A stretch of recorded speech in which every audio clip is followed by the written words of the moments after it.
Hello guys, welcome back to my channel. I know it's been a while, but I'm really excited about this video. One, because it's been a minute since I've actually got to chit chat with you guys, and two, I feel like I have a really good topic today. So on this episode of Being Married Young, we are going to talk about meeting your in-laws or your future in-laws or just your future boos or your boos parents, mom, dad, mom, whatever whatever the situation is. We're going to talk about that because I did not do that, and yeah, we're going to get to it. So if you've gotten this far, I feel like you should subscribe. I feel like you should subscribe down below in whatever corner it may be in from the screen you are looking at. If you are joining me again, I want to say thank you so much for deciding to watch another video. You know, I appreciate it. I love you guys so much, and I talk with my hands a lot. So let's get started. Okay, so today, like I said, we're going to talk about meeting your person of interest, mom or dad. Where do I start? Okay, so first things first, I did not do that, and I should have. One, because I feel like you can really tell where that person comes from by meeting their mom or dad. I feel like you can kind of tell what their beliefs possibly could be, what kind of home they were raised in, whether they were raised on love or just being taught to provide, because everybody's not raised the same. I was raised for a good part of my life by a single mom, and then my stepdad, who was basically my dad, he came around, but our household, it was raised on love. We were raised in a very biblical, Bible-based household. We went to church every Sunday. I sang in the choir. I played for the team at church, all that good stuff. So but nevertheless, we were still raised in a very loving and supportive home. But I understand that that's not everybody's story. So by meeting the parents, I feel like you kind of get a glimpse into your person's background, your person's history, their story. You see where they come from. Do they have siblings? Are they an only child? Are they spoiled? Or do they know how to work for the things that they want? Like, these are questions that you get answered when you meet the parents. And it's just, this is such a big step, I feel like, when you're dating somebody, because if you marry into this family, these are the people who are either going to make you or they're going to break you. Like, top 5 reasons why divorce don't work out is because of mother-in-laws or father-in-laws. And I know for me, I came into a tough situation because I did not meet his mom or his dad, and he had gotten divorced prior to me, and I came in and we got married in less than 6 months, and I did not meet his parents, and he got sent to Korea within the first year of our marriage. Still had not met his mom or dad, and with me taking care of Carlotta's sister, it was just the integration process was rough because I wasn't really accepted with open arms. There's something about a mother and her son that women kind of just like, I don't know, like they just always give me this vibe where it's like, it makes me feel like I'm not good enough, or like, oh, she's too pretty to be with you, or like, I don't know, mom just always looked at me like, I know she using my son, but I don't never be using their son. Like, I got my own. I've always had my own, but whatever.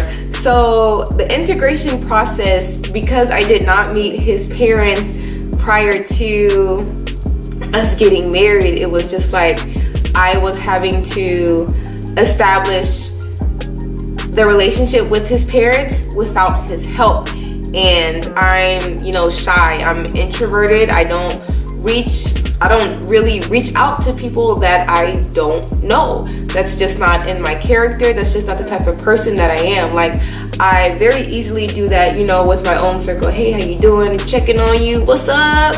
You know, I do all that with my own people because that is where my comfort level exists. But having to build this relationship from the bottom by myself, it was extremely nerve-wracking. In the beginning of our marriage, it was very easy to intimidate me. You could talk to me however you wanted to talk to me. And that's pretty much what happened. Like, I kind of got disrespected and talked to any type of way. And, you know, I did not put my foot down like I should have.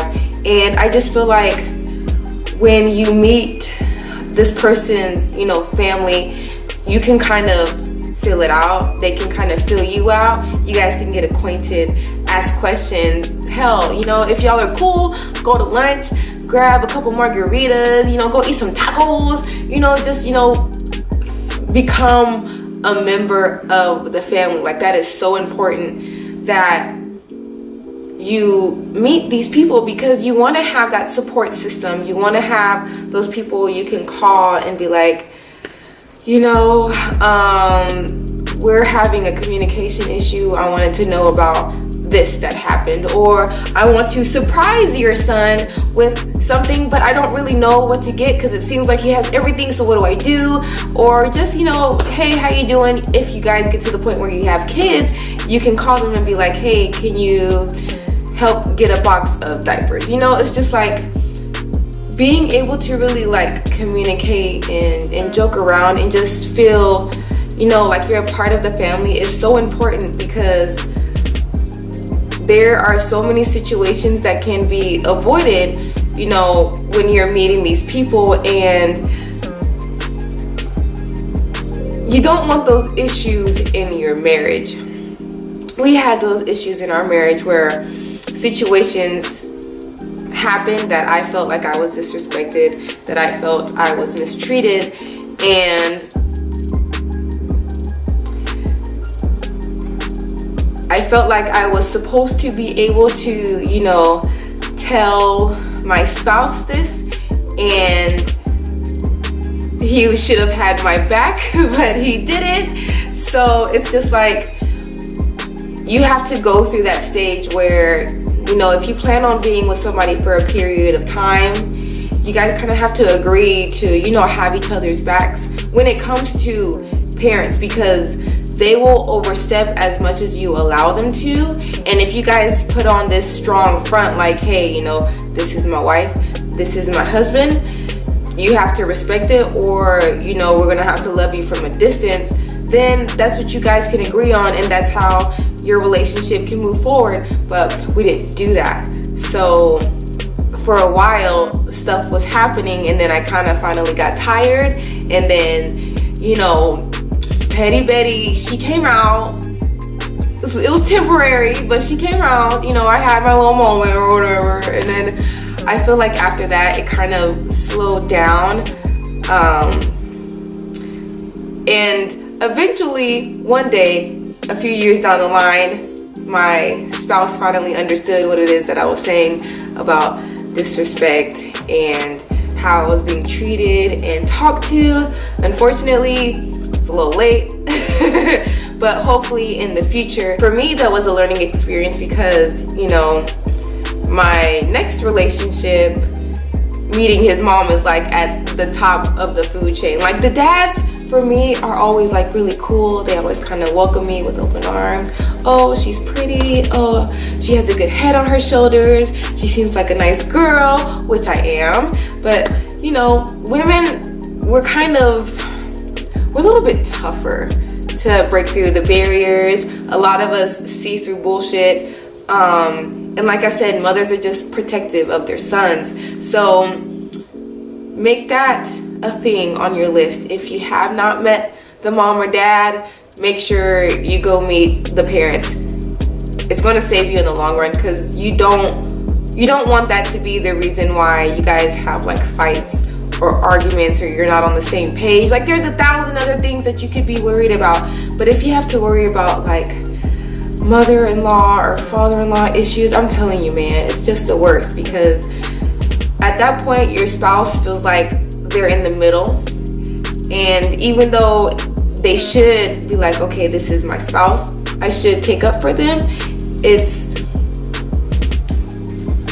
kind of going against, I guess, the hand that fed you, and all this type of stuff is harder for people, or people are less likely to see the wrongdoings of their parents and could easily say, oh, they come from a good place, oh, they didn't mean it like that, oh this, oh that, and kind of making excuses, and then that kind of makes you feel like you're not important. It's a lot. It's a lot, man. Just make sure you meet the family. Make sure, you know, first impressions are everything. So don't go in there and be fake, but go in there and be yourself at the same time, because, you know, if your person deems you lovable and good enough to be with them, and their family doesn't see it, then that's really just on their family. But all you can do is go in, you know, be positive, you know, try and introduce yourself and mingle. For people like me who are introverted and shy, it's a little bit harder, because they'll be like, oh, hi, such and such, my name is such and such, and I'm like, happy Halloween. Yeah, like social anxiety and awkwardness rule my life, so it's a little bit harder for me, but I know to just make that effort next go round, because I do not want the issues that I had this time to be the issues that I have the next time. I want a different set of issues. Do I really want a different set of issues? Yeah, I want a different set of issues, because I'm not really confrontational, so that's why it was so hard for me to deal with. And I was pregnant at the time. Ooh, yeah, it was a lot. I feel like that's pretty much it. Like, it's kind of straight to the point, where you just make sure you meet their parents, man. It's so freaking important. And don't settle until you meet their parents. Don't even let him ask you to marry him without meeting his parents. Like, no Skype, no what is it for you iPhone users, FaceTime? Yeah, I'm a Droid user. Whatever, make sure you meet face to face. Make sure y'all go to dinner. Make sure you see them in a personal setting where they're comfortable. Make sure they see you in a personal setting where you're comfortable. You want to fill out the space and see how they react towards you. How do they react towards your face versus how they text about you to their child? Cause that right there, that speaks monuments. I don't like fake people, but you know, everybody's face and smile doesn't always mean that they're being honest and truthful also. So definitely check for that. You don't want any snakes in your grass. That's all I gotta say. I feel like that's it, man. But yeah, make sure you meet the parents. Meeting the family is important in general. If you could do all that, make sure you meet the family. But if you only get to meet the mom and dad, make sure you do that. And just kind of go from there. Make sure that you're on the same page with your spouse or your partner or your boyfriend, your girlfriend, whatever, from Jump Street. That way you guys can just, you know, roll on this being a team thing, because eventually when you do decide to become one and you guys been on this page for a while, after marriage, nothing too much should change, because it's been there from the beginning. So yeah, it was quick.